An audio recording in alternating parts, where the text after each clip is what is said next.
একটা বাক্য বটে, কিন্তু এর ব্যঞ্জনা অসীম। একটুখানি আমরা বোঝার চেষ্টা করি থেকে সাধনার প্রথম পরিচ্ছেদ।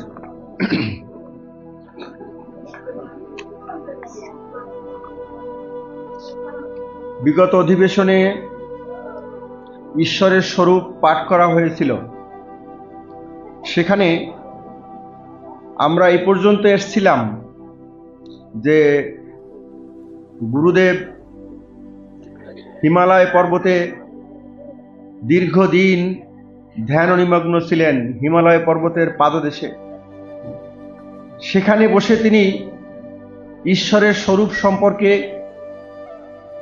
যে কথা অত্যুন্নত পারলৌকিক মহাত্মাদের নিকট থেকে জেনেছিলেন, সেই কথা পর্যন্ত আমরা এসেছিলাম। সেখানে যদিও ঈশ্বরের স্বরূপের অনেক বিস্তৃত বর্ণনা গুরুদেব সেখানে করেছেন, সেখানেও আমরা যে কথা দিয়ে শুরু করেছিলাম সেখানেও লজিক্যাল যুক্তি আছে, সেখানেও অনেক দার্শনিক তত্ত্ব আছে। এখন আমি শুধু সেখান থেকে এতটুকু বলতে চাই যে এই যে ঈশ্বরের স্বরূপ গুরুদেব জেনেছেন, কিভাবে তিনি জেনেছেন? তিনি কি বিনা সাধনায় বা বিনা উপাসনায় পরমপিতাকে জানতে পেরেছিলেন?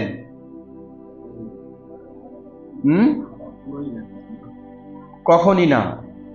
তাহলে আমরা যদি সাধনা করার চেষ্টা করি, আমরা যদি উপাসনা করার চেষ্টা করি, তাহলে সকলেই ঈশ্বরের স্বরূপ সম্পর্কে জানতে সমর্থ হবেন, এতে কোনো সন্দেহ নেই।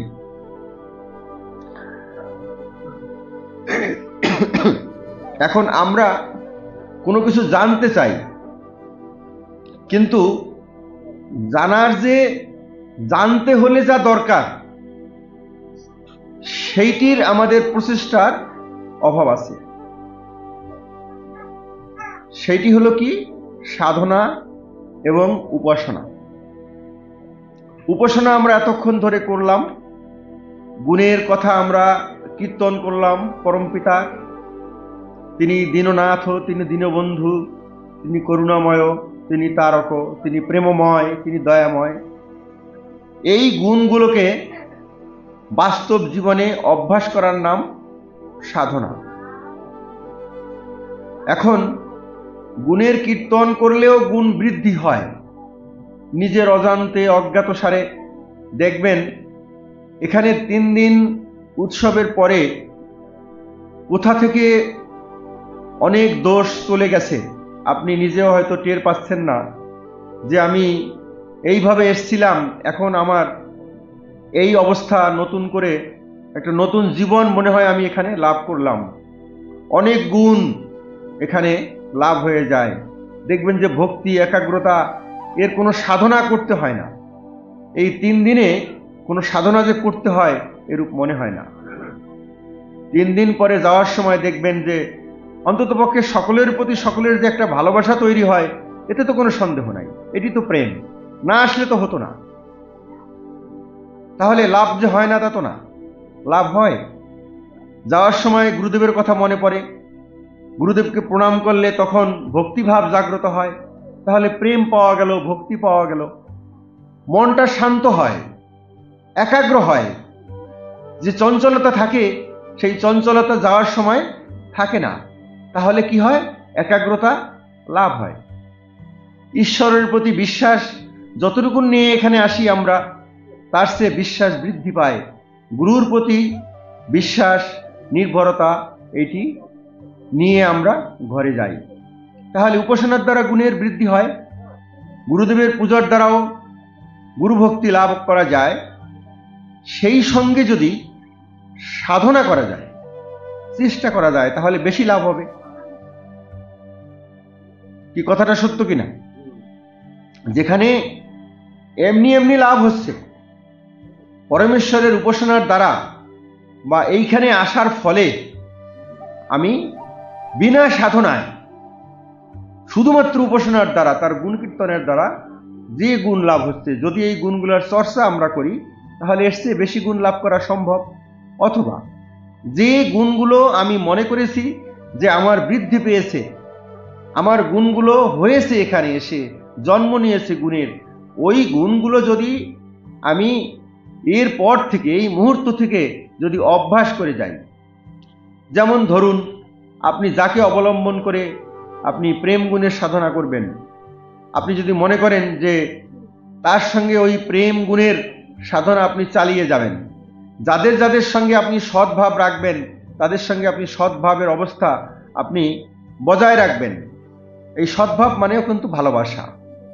আবার যাকে যাকে আপনি ভক্তি করবেন, এখানে বসে আপনি ভক্তি করলেন গুরুকে, এই গুরু ভক্তি, অন্যান্য গুরুজনদের প্রতি যে ভক্তি, সেইটি যদি সংসারে গিয়েও যদি বজায় থাকে, বজায় রাখার চেষ্টা করা হয়, তাহলে সেটি হলো সাধনা। তাহলে এখানে লাভ হলো, ওইটি চর্চা করলে সেটি কন্টিনিউ হলো, অর্থাৎ হৃদয়ে স্থায়ী হলো, স্থায়িত্ব লাভ করলো। ওই গুণগুলো হৃদয়ে স্থায়িত্ব লাভ করলো। এই স্থায়িত্ব যে লাভ করার যে চেষ্টা, যে অভ্যাস, তার নাম সাধনা। এই সাধনা সম্পর্কে গুরুদেব অত্যন্ত মধুময় কথা মধুর স্বরে তিনি ব্যক্ত করেছেন। অর্থাৎ এই সাধনা করে তিনি যে সাধনালব্ধ ফল লাভ করেছেন, তার সাধনা বৃক্ষে যে অমৃতময় ফল ধরেছিল, তাতে তিনি যে আনন্দ লাভ করেছিলেন, সেই আনন্দের অভিব্যক্তি, আনন্দের বহিঃপ্রকাশ তার ভাষায় এই সাধনা খণ্ডে এখানে এসেছে। কি এসছে দেখেন, আমরা দেখি তত্ত্বজ্ঞান দ্বিতীয় খণ্ড সাধনা প্রথম পরিচ্ছেদ। সাধনা, এই মধুময় শব্দ কর্ণকুহরে প্রবিষ্ট হইবা মাত্র মনুষ্য মাত্রের, বিশেষত ধর্মার্থী হৃদয়ে যে কি এক অপূর্ব ভাব উদিত হয়, তাহা বর্ণনা করা সহজ নহে। দেখেন, যার সাধনা করা দূরের কথা, যার নাম শুনলেই এত প্রেম, এত মধুময়তা। একটা গান আছে না যে হরি কেমন, সে হরি কেমন বল, নাম শুনে তার এত প্রেম জাগে, চোখে আসে আগে এত জল। তাহলে দেখেন, যে সাধনার কথা গুরুদেব বলেছেন, সেই সাধনার নাম শুনে গুরুদেবের হৃদয়ে কি ধরনের আনন্দের উদয় হয়েছিল, সেই আনন্দের যে বহিঃপ্রকাশ তিনি বললেন এতক্ষণ ধরে। সাধনা, এই মধুময় শব্দ কর্ণকুহরে প্রবিষ্ট হইবা মাত্র মনুষ্য মাত্রের, অর্থাৎ প্রত্যেক মানুষের, বিশেষত ধর্মার্থীর হৃদয়ে। মানুষের তো হয়, আর ধর্মার্থীর বেশি করে হবে, কেননা তিনি ধর্মকে চান, তিনি ধর্মকে অবলম্বন করতে চান, ধর্মকে যার প্রয়োজন, তার হৃদয়ে কি হবে, এক অপূর্ব ভাব উদিত হয়। অপূর্ব ভাব মানে যে ভাব আগে কখনো হয়নি, পূর্বে যে ভাব কখনো ধারণ করেনি, ইতিপূর্বে যে ভাব কখনো হৃদয়ে আসেনি, কখনই যে ভাব হৃদয়ে জাগ্রত হয়নি, সেই ভাব হৃদয়ে জাগ্রত হয় এই সাধনার কথা শুনলে। সাধনা, এই শব্দটা শুনলে, এই শব্দটা যদি কেউ কানে শুনে, তাহলে তার হৃদয়ে এই ভাবের উদয় হয়। এইটি কার কথা? এটি গুরুদেবের কথা। তাহলে গুরুদেবের কাছে এই সাধনা, এই শব্দটি কত প্রিয়, কত মধুময়। তিনি সাধনা করে সিদ্ধি লাভ করেছিলেন, তিনি সাধনা করে তার সাধনা বৃক্ষে অমৃতময় ফল ধরেছিল, যে ফল শান্তি সুধা দান করে। ওখানে গুরুদেব লিখেছেন যে শান্তি, সাধনা বৃক্ষে যে ফল হয় তার নাম হলো শান্তি ফল, শান্তি সার। অর্থাৎ ফল খেলে যেমন তার মধ্যে একটা মধুর সার বস্তু পাওয়া যায়, তেমনি ভাবে এই সাধনা করলে আমরা আমাদের সাধনা বৃক্ষে যে ফল হয় সেটি মধুময়, অমৃতময় তার অবস্থা। এখন এর পরের বাক্যে তিনি কি বললেন দেখেন, অপূর্ব ভাব উদিত হয় এই কথা বলার পরে আরো যে কথাগুলো আছে সেই কথাগুলো আরো কত সুন্দর। সকলেই অবগত আছেন যে অনেক পরম সুন্দর পদার্থের শোভা সুলেখকগণের বর্ণনায়ও অর্ধ প্রকাশিত হয় না।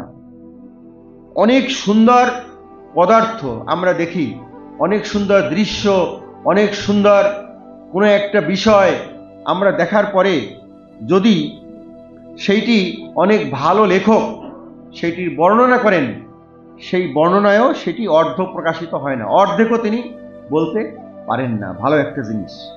কেন বলতে পারেন না? ভাষার শক্তি নাই যে ওই ভালো জিনিসটাকে ওই তদ্রূপভাবে বর্ণনা করা। হিমালয়ের, এখানে গুরুদেব এরপরে উদাহরণ দিলেন। কি উদাহরণ দিলেন?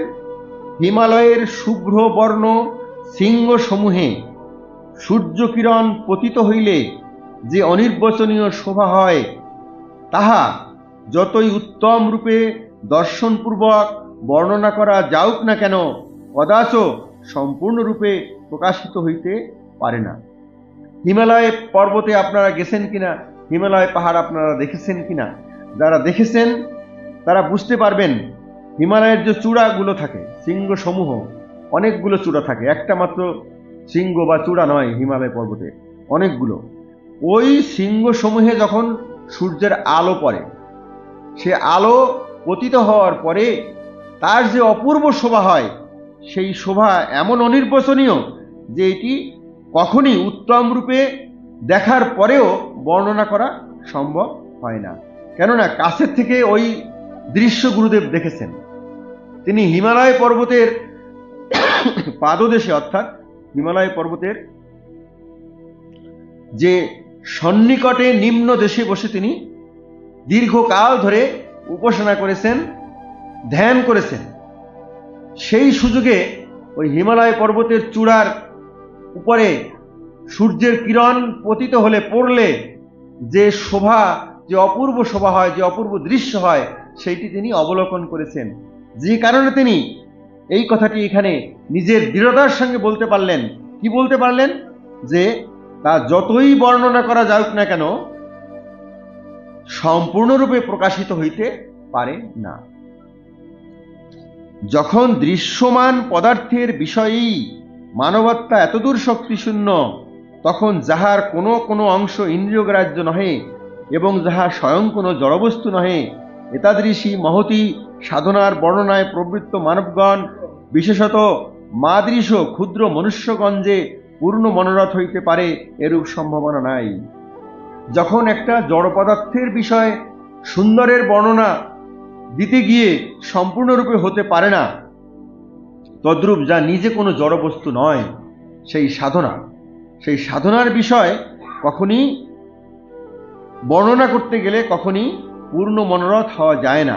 এরপরে এখানে গুরুদেব দেখেন একটা কথা বললেন, মাদৃশ ক্ষুদ্র মনুষ্য, আমার মতো এই ক্ষুদ্র মানব। গুরুদেব সাধনায় সিদ্ধি লাভ করেছেন, সকল প্রকারের সাধনায় সিদ্ধি লাভ করেছেন। পরম পিতাকে পাওয়ার জন্য যত সাধনা দরকার সমস্ত সাধনা তিনি করেছেন। তিনি ব্রহ্মের দর্শন লাভ করেছেন। তিনি এই বিশ্ব জগতের সমস্ত কিছুকে নিজের অন্তর্গত করেছেন। তারপরেও তিনি নিজেকে কি বলেছেন দেখেন এখানে, আমার মতো ক্ষুদ্র ব্যক্তি এই সাধনার বিষয় বর্ণনা করতে সম্পূর্ণরূপে পারে এরূপ কোনো সম্ভাবনা নাই, অথবা কোনো পূর্ণ মনোরথ, আমার মনোবাসনা পূর্ণ হতে পারে না, যেহেতু আমি অতি ক্ষুদ্র। বিশাল হলেই নিজেকে ক্ষুদ্র ভাবা যায়, বিশাল না হলে নিজেকে কখনো ক্ষুদ্র চিন্তা করা যায় না। কিন্তু যাহার করুণায় অসম্ভব সম্ভব হয়, তাহার অসীম অনন্ত কৃপার প্রতি নির্ভর করিয়া এ কার্যে প্রবৃত্ত হইয়াছি বলিয়াই নির্ভীক মনে লিখিতে প্রবৃত্ত হইলাম। পরমপিতার করুণায় অসম্ভব সম্ভব হয়, তাই এই সাধনার বিষয়ে বর্ণনাও করার জন্য আমি যে প্রবৃত্ত হয়েছি, অর্থাৎ আমি যে উদ্যোগী হয়েছি, আমি নির্ভীক মনে, তাই এইটি লিখিতে আমি প্রবৃত্ত হইলাম।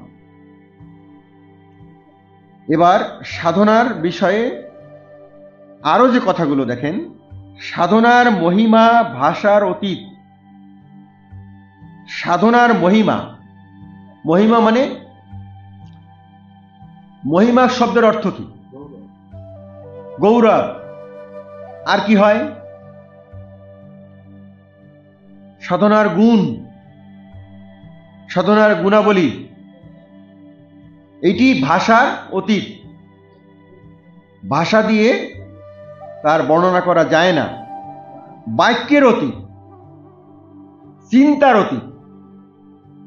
কেননা এতদ বিষয়ে যতই বলা যায় ততই অধিকতর বক্তব্য প্রতীয়মান হয়, এবং যতই চিন্তা করা যায় ততই প্রগাঢ় অনুসন্ধান সাধ্য বহু বিষয় আসিয়া উপনীত হয়। কথার ব্যঞ্জনা এখানে আছে। যতই বলা যায় ততই অধিকতর বক্তব্য আসে। কেননা এই সাধনার যে শক্তি, সেই শক্তির বর্ণনা কখনই শেষ হবে না। কেননা সাধকের সাধনার তো শেষ নেই। যেহেতু সাধনার শেষ নেই, সেহেতু সাধনার যে শক্তি, এই বিষয়ে বলতে গেলে বহু বিষয় এসে উপনীত হবে, এইটি স্বাভাবিক। সাধনার, এবার দেখেন, সাধনার বলে আপাতত অসম্ভববৎ প্রতীয়মান কত শত ব্যাপার যে সুসিদ্ধ হইতে পারে, তাহার ইয়ত্তা নাই।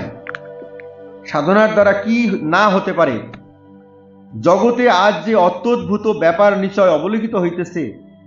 অদ্য যে মনোহারিণী অট্টালিকায় বিলাসপরায়ণ ধনশালীগণ সুখে বাস করিতেছেন, অদ্য যে উৎকৃষ্ট বস্ত্রসমূহ মানব নয়নের আকর্ষণ ও শীতাদি নিবারণের পথ, প্রশস্ত পথ পরিষ্কার করিতেছে।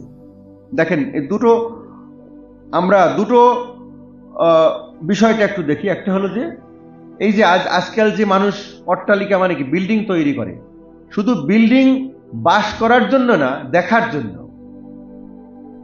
বিল্ডিং এর যে কারুকার্য একটা বিল্ডিং এর, সেটি কিন্তু দেখার মতো। গুরুদেব বলেছেন এইটাও মানুষের সাধনার ফল। তারপরে দেখেন এর পরের কথা কি?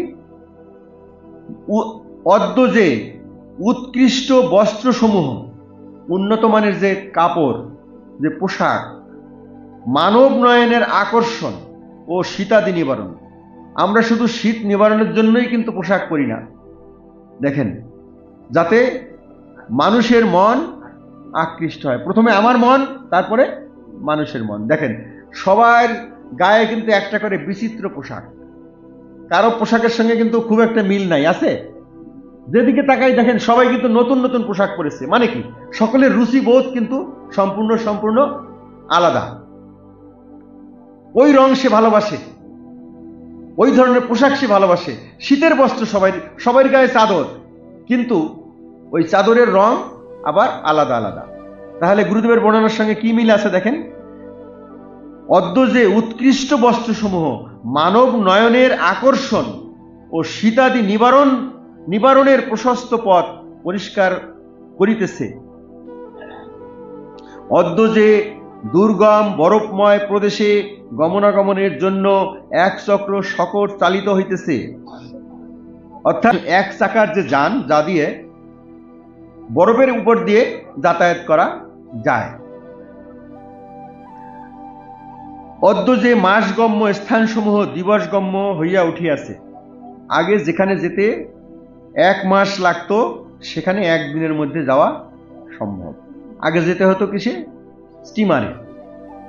স্টিমার ছাড়া বা নৌকা ছাড়া কোনো যানবাহন ছিল না।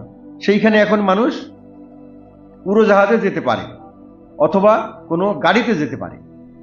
তাহলে এইটিও মানুষের সাধনার ফল। অদ্য যে তাড়িৎ বার্তাবহ যোগে অতি দূরবর্তী স্থানের সংবাদ কতিপয় ঘন্টার মধ্যে প্রাপ্ত হওয়া যাইতেছে।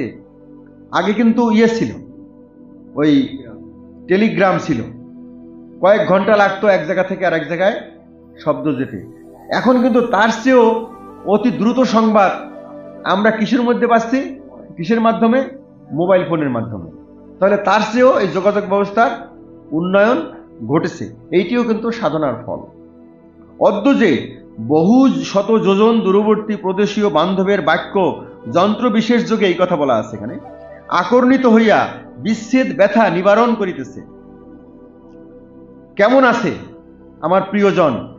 একটা ফোন পাওয়ার জন্য প্রিয়জনের কাছ থেকে সে যে সারাদিনে ফোন করলো না ছেলেটা মেয়েটা বা অমুক আমার, সারাদিনে অমনি দেখবেন যে ফোন বেজে উঠেছে, আপনি স্মরণ করেছেন আর ফোন বেজে উঠেছে। সে বুঝতে পেরেছে যে আমাকে আমার প্রিয়জন স্মরণ করেছে, যে আমার কথা শুনতে চায়। এটি আসলে বাস্তবেই ঘটে থাকে, কিন্তু তখনই ফোনটা চলে আসে, তখনই আপনার বিচ্ছেদ ব্যথা ভালো লাগে, মানে নিবারিত হয়, তখনই ভালো লাগে যে একটা ফোন আমি পেলাম। এই সকলই সাধনার ফল। সাধনার বলে ভূতল বিহারী গগন ভ্রমণ করিতেছে। কেমন? যে মানুষ মাটি দিয়ে হাঁটত সে এখন আকাশ পথে চলে। সাধনা প্রভাবে ক্ষিতি বশীভূত হইয়া বাসনানুরূপ শস্য সম্পত্তি প্রদান করে। আগে মানুষ একটা ফসল তৈরি করত, আমরাই তো ছোটবেলায় দেখেছি, একটা মাত্র ফসল, সেইটি প্রকৃতির উপর নির্ভর করে বুনিয়ে দেওয়া হতো। আউশ আমন দুটো ফসলই প্রায় হতো, আর পাট হতো। এখন কিন্তু দেখেন মানে ফসলের ধরন কিন্তু চেঞ্জ হয়েছে এবং ফলন বৃদ্ধি পেয়েছে, এবং যে কোনো জায়গায় কিন্তু অনেক ধরনের ফসল আমার ইচ্ছানুরূপ আমি ফলাতে পারি। 3 বার ফসল হচ্ছে। দুর্গম পর্বত হৃদয় বিদারণ করিয়া গমন পথ সাধককে দান করিতে বাধ্য হয়। দেখেন নাই যে পর্বতের ভিতর দিয়ে কেটে ট্রেন লাইন হচ্ছে, কেমন বাস লাইন হয়ে গেছে, নদীর নিচ দিয়া হচ্ছে। ভীষণ হিংস্র সাপদ সংকুল নিবিড় অরণ্যানী সুরম্য হর্ম ভূষিত সুপ্রশস্ত রাজপথ সুশোভিত মনোহর নগর রূপে পরিণত হয়। একটা বাক্য কিন্তু তার ব্যঞ্জনা অনেক। যেখানে এক সময় হিংস্র জন্তু বাস করত, যে জঙ্গলে, সেই জঙ্গল কেটে এখন এমন রাজপ্রাসাদ তৈরি হয়েছে যা দেখতেও সুন্দর এবং যেখানে বাস করাও খুব আরামদায়ক। সেখানে শুধু একটা বিল্ডিং না, একটা নগর হয়ে গেছে, অর্থাৎ একটা শহরে পরিণত হয়েছে। এবং উন্নত পর্বত সমভূমি পর্বতবৎ অবস্থাপন্ন হয়। সাধনা বলে জলনিধি উত্তাল তরঙ্গমালা সংকুল হইয়াও এবার আসেন সাধক সমীপে সুস্থিরবৎ অবস্থান করে। এইটি কিন্তু আধ্যাত্মিক সাধনার মধ্যে আমরা এবার প্রবেশ করলাম। গুরুদেবের বাস্তব জীবনে যেটা ঘটেছিল, যে তিনি যাচ্ছেন নৌকা দিয়ে, তখন ঢেউ এসছে, নৌকার মধ্যে যারা আছেন তারা ভয় পাচ্ছেন। তখন গুরুদেবকে বলছেন, গুরুদেব আমরা তো ভয় পাচ্ছি, ঝড় বৃষ্টিতে ঢেউ আসছে, তাই এখন আপনি এই ঢেউ থামিয়ে দেন। তখন গুরুদেব বললেন যে আমি প্রকৃতিকে এইভাবে থামাতে পারি না, পরমেশ্বরের ইচ্ছার বিরুদ্ধে আমি যেতে পারি না, তবে তোমরা আমার শিষ্য, আমার সন্তান, তোমরা যাতে ভয় না পাও, তোমাদের নৌকার চারিদিকে ঢেউ থাকবে না। তখন নৌকার চারিদিকে সুস্থির বাত অবস্থা বিরাজ করল। এই যে সেই কথা দেখেন, এখানে এইভাবেই লেখা আছে, সাধনা বলে জলনিধি উত্তাল তরঙ্গমালা সংকুল হইয়াও সাধক সমীপে সুস্থিরবৎ অবস্থান করে। বিদ্যুৎ বজ্র কৃত কিঙ্করবৎ কার্য সাধন করিয়া দেয়। কৃতদাসের মতো বজ্র এবং বিদ্যুৎ কাজ করে দিচ্ছে। আলোক সাধকের বাসনানুরূপ আকার ধারণ করে। দেখেন এটি কি মজার, এখানেই আছে। আমি যেমন ভাবে আলোটা পেতে চাই, আমি কি টিউবলাইট দিয়ে পাবো? দেখেন বারান্দায় টিউবলাইট আছে, এইখানে ওই এলইডি বাল্ব আছে, কেমন এটি গোলাকার। আবার যদি আপনি 4 কোনা বাল্ব লাগান সেটি, অর্থাৎ আলোটা আপনি যেমন আকারে পেতে চান তেমন আকারে, যেমন রঙে পেতে চান তেমনই আপনি পাবেন। এইটিও মানুষের সাধনার ফল। এবং সাধনায় বিশ্ব বিনাশিনী প্রবল ঝটিকা বৃহৎ বৃক্ষাদি সমলে উৎপাটিত গ্রাম নগরাদি বিপর্যস্ত ও সুদৃঢ় গৃহাদি সুকম্পিত করিয়াও সাধক সকাশে আদেশ পালক দাসের ন্যায় অবস্থিতি করিতে বাধ্য হয়। যেখানে প্রবল ঝড়ে সবকিছু বিনাশ হয়ে যাচ্ছে, সাধক আদেশ করছেন এই ঝড় থেমে যাক, সেইটি থেমে গেছে। এই ঘটনাও কিন্তু গুরুদেবের জীবনে আছে, মহাত্মা নিবারণের জীবনেও রয়ে গেছে, যে প্রবল ঝড় আসছে, তখন একটা বাড়িতে ঢুকেছেন, ওই বাড়ির কোনো ক্ষতি হয়নি। ফলত সাধনায় পঞ্চভূত বশীভূত, পঞ্চভূত মানে ক্ষিতি, অপ, তেজ, মরুদ, বোম, এই পাঁচটা ভূত বশীভূত হয়। অশেষ দোষাকর ক্রোধাদি বিদূরিত। এবার আসেন, পঞ্চভূত না হলে বশীভূত হলো, এবার রিপুকুল কিভাবে বশীভূত হয়, ক্রোধ কিভাবে চলে যায়, লোভ কিভাবে চলে যায়, এ সকলই সাধনার ফল বা অভ্যাসের ফল।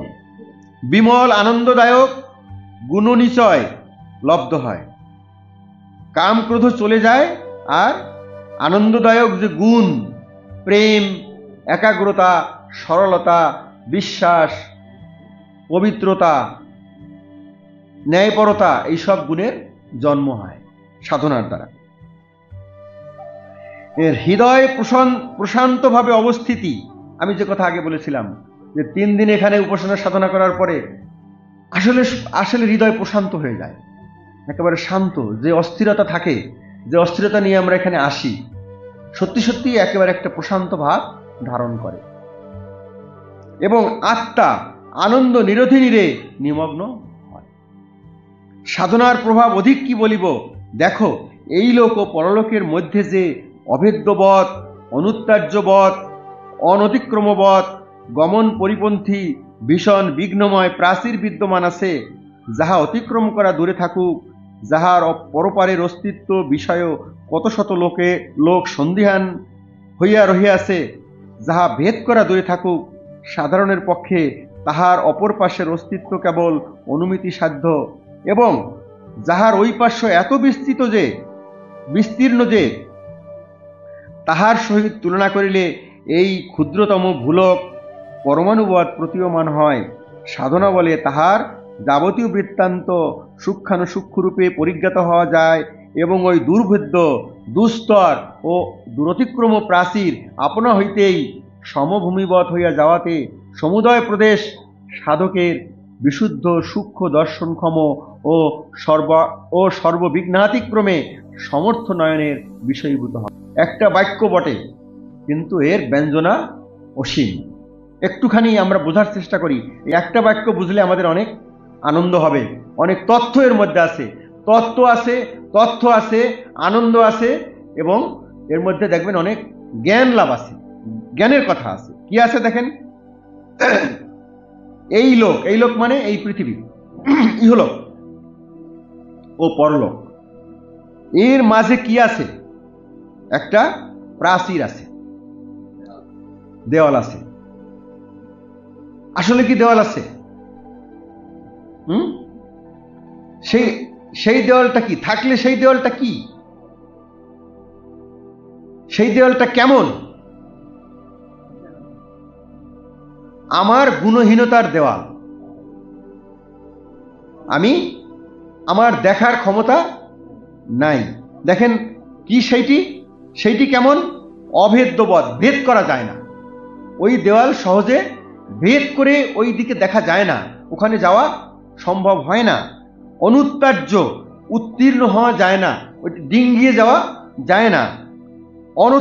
অতিক্রম করা যায় না, এবং গমন পরিপন্থী, সেখানে যাওয়াও সম্ভব হয় না। ভীষণ বিঘ্নময় প্রাচীর বিদ্যমান আছে। তাহলে এই যে ভীষণ বিঘ্নময় প্রাচীর, এইটাকে অতিক্রম করা দূরের কথা, ওর ওই পারে যে কিছু আছে, মরণের পরে যে কিছু আছে, সাধারণ মানুষ সাধারণভাবে ভাবতেও পারে না যে মরণের পরে কিবা দশা হয়, ভাবে জনে। তবে গুরুদেব বলেছেন কি, আত্মার সুখ দুঃখ সহে সকর্ম গুণী। শুধু গুরুর কথা বিশ্বাস করলে এতটুকু জানতে পারি যে মরণের পরে ওপারে গেলে, ওই লোকে গেলে, হয় সুখ স্বর্গ প্রান্তে অথবা দুঃখের নিরয়ে যেতে হবে এবং সেখানে ওগুলোকে ভোগ করতে হবে। অবশ্যই সুখ ভোগ করতে হবে, অবশ্যই তাকে দুঃখ ভোগ করতে হবে, এর মাঝামাঝি কোনো পথ নাই। পরিষ্কার কথা কিন্তু, যে আমি ওখানে গিয়ে কিছুকাল বা কিছুক্ষণ দুঃখ ভোগ করে তারপরে আবার সুখ ভোগ করে আবার দুঃখ ভোগ করব, অথবা দুঃখ ভোগ করার পরে সুখ ভোগ করে আবার দুঃখ ভোগ করব, এরূপ কিন্তু না। হয় আপনি সুখের জায়গায় যাবেন অথবা আপনি দুঃখের জায়গায় যাবেন। যদি ওইটা শেষ হয় তারপরের চিন্তা পরে। দুঃখের অন্ধকার রাত্রি, যেমন ধরেন একটা রাত্রি শেষ হওয়ার আগে সূর্যের আশা আপনি কেমনে করেন? আমরা করতে পারি? রাত্রি শেষ হবে তারপরে না সূর্য আসবে। তদ্রূপ ভাবে ওইখানকার যে অবস্থা সেইটি আমরা দেখতে পারি না, আমরা বুঝতে পারি না, তবে সেইটিও দেখা যায়, সেইটিও জানা যায়, সেইটিও বোঝা যায়। কিভাবে? যে আমরা সন্দেহ করি আছে কি নাই। অনেকে বলে যে না, মরার পরে আর কিছুই থাকে না। হ্যাঁ, আবার কেউ বলে যে একবার শ্রাদ্ধ করে ফেললে আর কিছুই করা লাগে না। কিন্তু এরপরে যে কি আছে তাও মানুষ সেখানে জানে না। একবার গয়ে গিয়ে পিণ্ড দিলে উদ্ধার হয়ে গেল, তারপরে কি আছে আর মানুষ জানে না, খোঁজ লয় না, খোঁজ নিতে চেষ্টা করে না।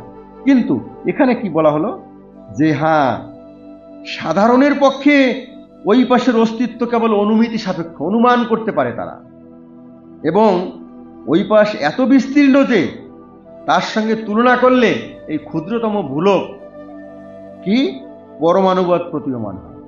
এই পৃথিবী যেখানে আমরা বাস করি, আমরা মনে করি এটা অনেক বড় জায়গা, আমার বিশাল বাড়ি, আমার বিশাল ঘর, আমরা বিশাল পৃথিবীতে বাস করি, আমার কত জায়গা, আমার কত জমি, তাই না? কিন্তু এখানে গুরুদেব বললেন এই পৃথিবীটা একটা পরমাণু, পরলোকের তুলনায়। পরমাণু মানে কি? যা খালি চোখে দেখা যায় না, যা অনুমান করা যায়, অণু দেখা যায়, কিন্তু পরমাণু দেখা যায় না। তাহলে এত ছোট জায়গায় আমরা বাস করি, তারপরে আমাদের কি ভাবনা যে আমরা কত জায়গায়, কত বড় জায়গায় না বাস করি। তাহলে পরলোক কত বড়, কত বিস্তীর্ণ। এখন সাধনা বলে তাহার যাবতীয় বৃত্তান্ত সূক্ষ্মানুসূক্ষ্মরূপে পরিজ্ঞাত হওয়া যায়। সাধনা করলে ওই অত বড় জায়গার মধ্যে কি আছে, কোথায় কি আছে, সব দেখা যায় এবং জানা যায়। ওই দুর্ভেদ্য দুস্তর ও দূরতিক্রম প্রাচীর আপনা হইতে সমভূমিবৎ হয়ে যায়। যেখানে আমরা বলেছিলাম যে সেখানে যাওয়া যায় না, বাধা আছে, অতিক্রম করা যায় না, কিন্তু সাধনা বলে অতিক্রম করা যায়, সমভূমির মতো মনে হয়। অর্থাৎ এখানে বসে আপনি কোনো সাধক যদি জানতে চান যে আমি এখন পরলোক সম্পর্কে জানব, তখন মনে হবে পরলোকটা আপনার চোখের সামনে উপস্থিত, এবং সেখানে কি আছে দেখেন সব জানা যাবে।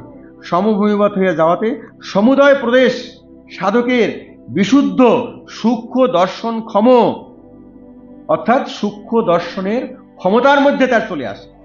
তার এত ক্ষমতা হয়, এমন ক্ষমতা হয় যে তিনি সূক্ষ্মভাবে ওই জগৎকে তিনি দেখতে পারেন এইখানে বসে। আর কি হয়? সমস্ত বিঘ্নাতিক্রমে সমর্থ নয়নের বিষয়ীভূত হয়। যে নয়ন সমস্ত বিঘ্ন অতিক্রম করে সেখানে তার দৃষ্টি রাখতে পারে, সেই যে নয়ন, কি ধরনের নয়ন দেখেন, কি ব্যঞ্জনা, কি ভাষা! সর্ববিঘ্নাতিক্রমে সমর্থ নয়ন। যে নয়ন, যে চোখ সমস্ত বিঘ্ন অতিক্রম করতে পারে। এক্স রে বা গামা রে এই ওয়ালটাকে ভেদ করে কি করতে পারে? ছবি তুলতে পারে, তাই না?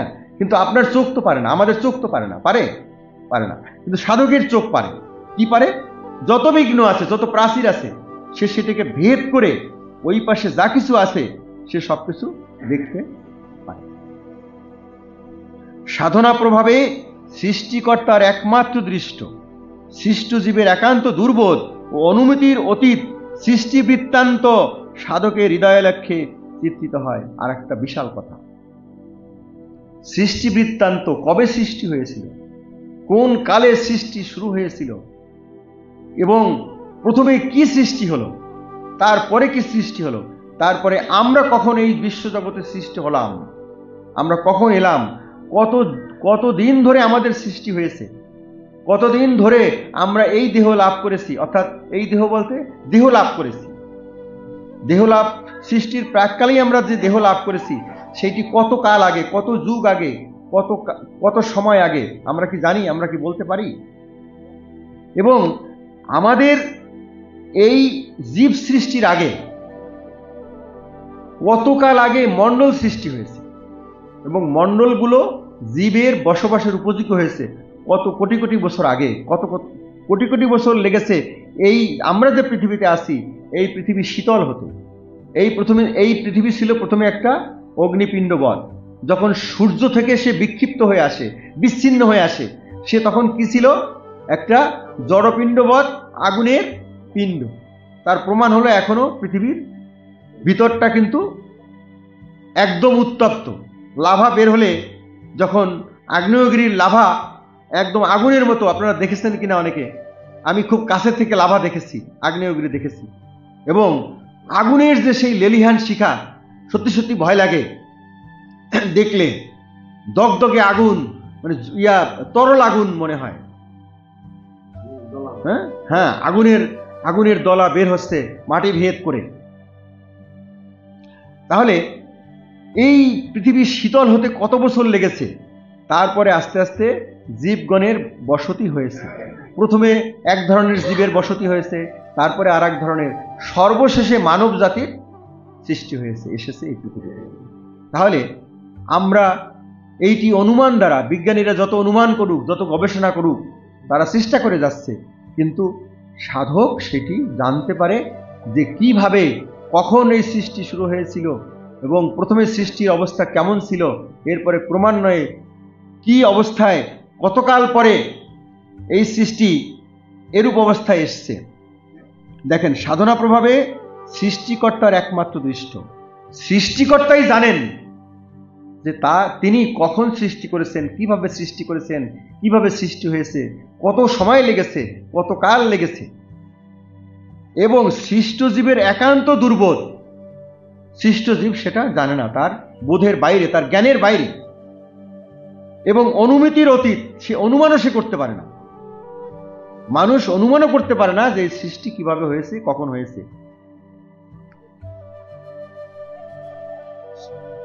অনুমিতির অতীত সৃষ্টি বৃত্তান্ত সাধকের হৃদয় লক্ষ্যে, কিন্তু সাধক জানতে পারে।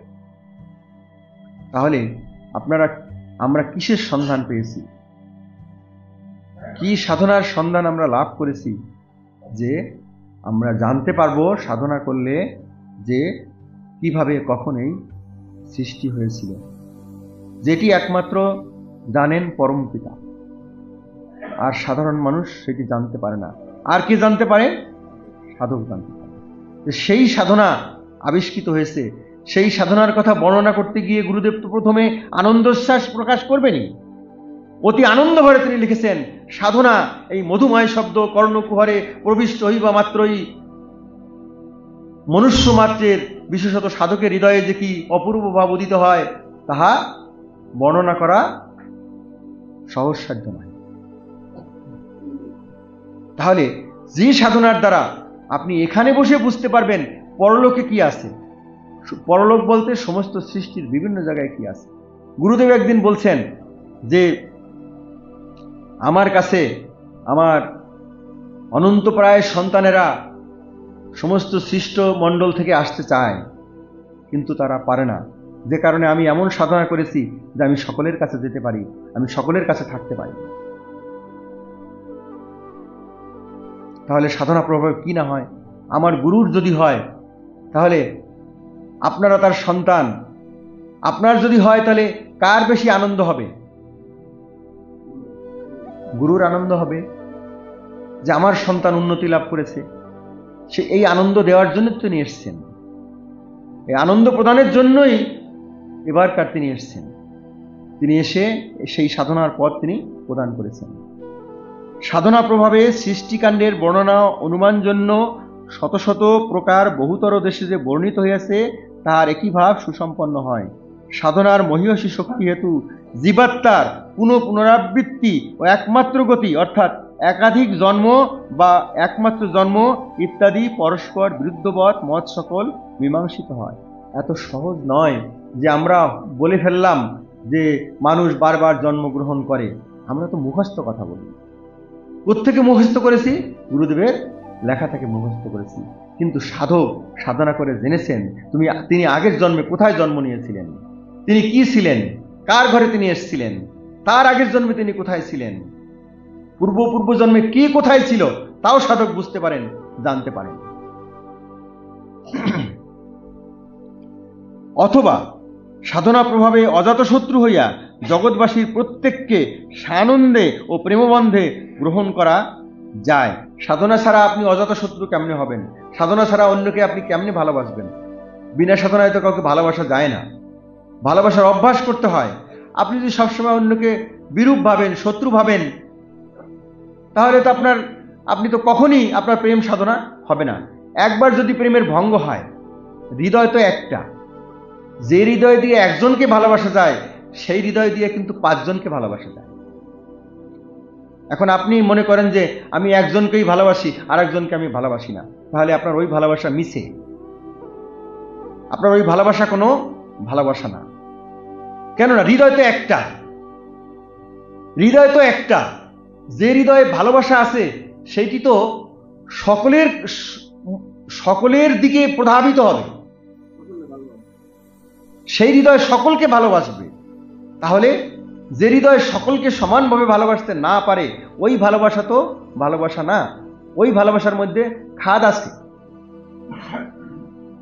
এবং স্বীয় বিপরীতবাদীর প্রতিও প্রেম বৃদ্ধি হইতে থাকে। অপিচ সাধনার বলে মানব পার্থিব উপায় বিশেষ অবলম্বন না করিয়াও সশরীরে পৃথিবীর মধ্যে যথা ইচ্ছা তথায় গমন করিতে পারে। দেখেন, পৃথিবীর যেখানে খুশি সেখানে গমন করতে পারে এই শরীর নিয়ে, এই দেহ নিয়েও সে যেতে পারে। সাধনার বলে ইচ্ছানুসারে দেহ হইতে বহির্গত হইয়া ইহলোকে ভ্রমণ ও পরলোকে গমন পূর্বক পৃথিবীর কোটি কোটি গুণস্থান সমূহে পৃথিবী অপেক্ষা অত্যাচার্য অনির্বচনীয় ভাবলহরী অবলোকন করায় বিশ্ব জগতের সৃষ্টি স্থিতি পালনকর্তার প্রতি অতুল প্রেমভাব সমুৎপন্ন হয় এবং তাহাতে প্রেমিকের প্রেমময় হৃদয় মনুষ্য সুলভ ক্ষুদ্রত্ব বিবর্জিত হয়। দেখেন, ইচ্ছানুসারে দেহ হইতে বহির্গত হওয়া যায়। ইচ্ছা হলো দেহ থেকে আপনি বের হয়ে যাচ্ছেন। কোথায় যাচ্ছেন? ইহলোকে যাচ্ছেন, যেখানে আপনি যেতে চান। আপনি এখন এখানে বসে আছেন, আপনি যদি ইচ্ছা করেন আপনি এখন বাড়িতে আপনার কোনো প্রিয়জনের কাছে যাবেন, আপনি যেতে পারেন।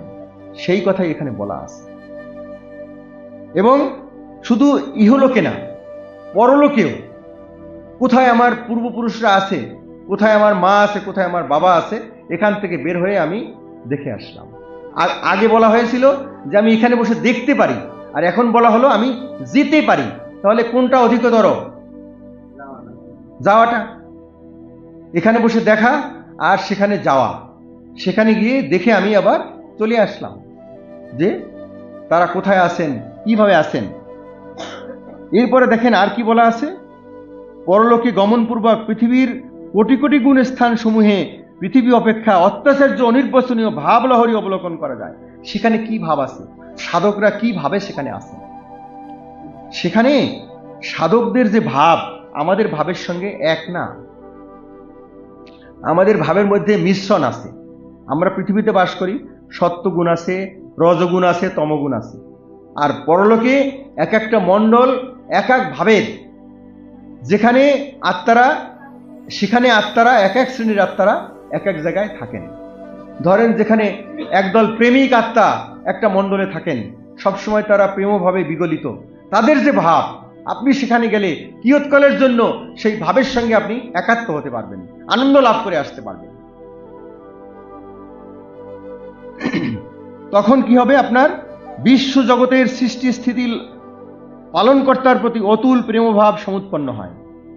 যখন আপনি ওই ভাব দেখবেন, তাহলে যে প্রেমময় এই ভাবগুলো তৈরি করেছেন, সৃষ্টি করেছেন, ওই মণ্ডলগুলো তিনি যিনি সৃষ্টি করেছেন, ওই ভাবগুলো যে সমস্ত সাধকের আছে, সেই সাধকদের যে যে ভাব তিনি প্রদান করেছেন, তিনি কত ভাবময়, তিনি কত প্রেমময়।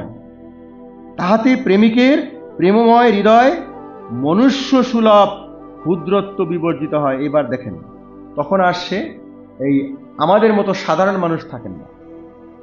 মনুষ্য সুলভ ক্ষুদ্রত্ব, আমরা ক্ষুদ্র, আমরা স্বার্থপর, আমাদের মধ্যে এই একটু পরে অন্য কিছু হয়, একটু আগে অন্য কিছু হয়। কিন্তু সাধক যখন ওই অবস্থায় যায়, যখন খুশি সে এই দেহ থেকে বের হয়ে ওই অবস্থায় যেতে পারেন, তখন তার এই পৃথিবীর যে ক্ষুদ্রতা, এই ক্ষুদ্রতা তারা থাকেন স্পর্শ করতে পারে না। এই পৃথিবীর সঙ্গে তার সম্পর্কটা তখন আস্তে আস্তে তার ভিন্ন রকম হয়ে যায়। তখন পৃথিবীর মানুষ তাকে অন্যরকম ভাবলেও ভাবতে পারে, আমাদের সঙ্গে বোধহয় বেশি মেলামেশা করে না, আমাদের সঙ্গে বেশি কথা বলে না। কিন্তু ওই সাধকের তো অনেক কাজ আছে, তিনি তো শুধুমাত্র এক জায়গার কাজ করেন না।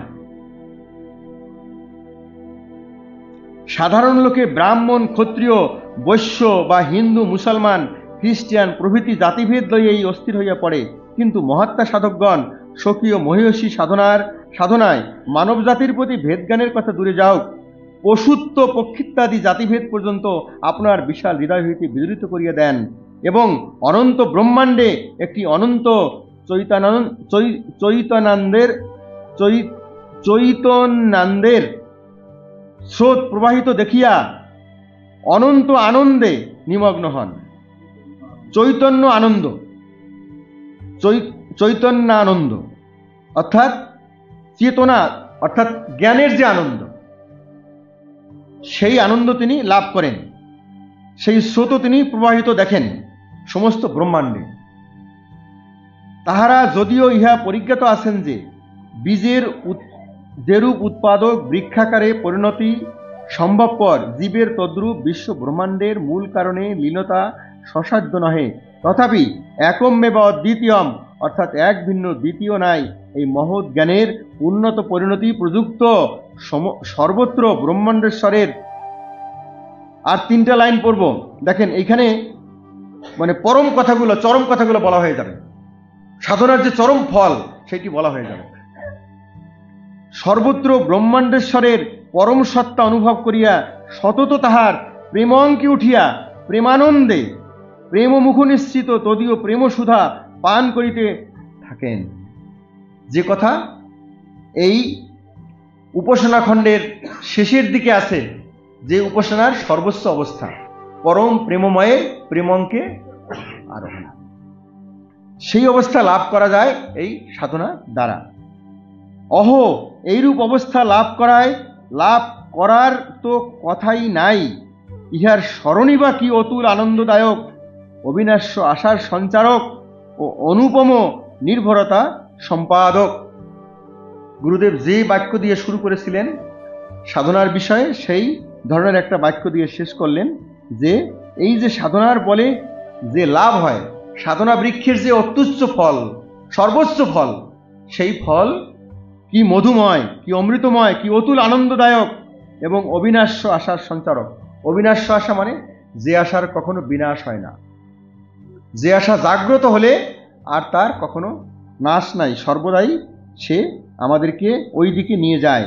অনুপম নির্ভরতা সম্পাদক, আমাদেরকে তখন পরমপিতার প্রতি নির্ভরতা সঞ্জাত করায়। ধন্যবাদ।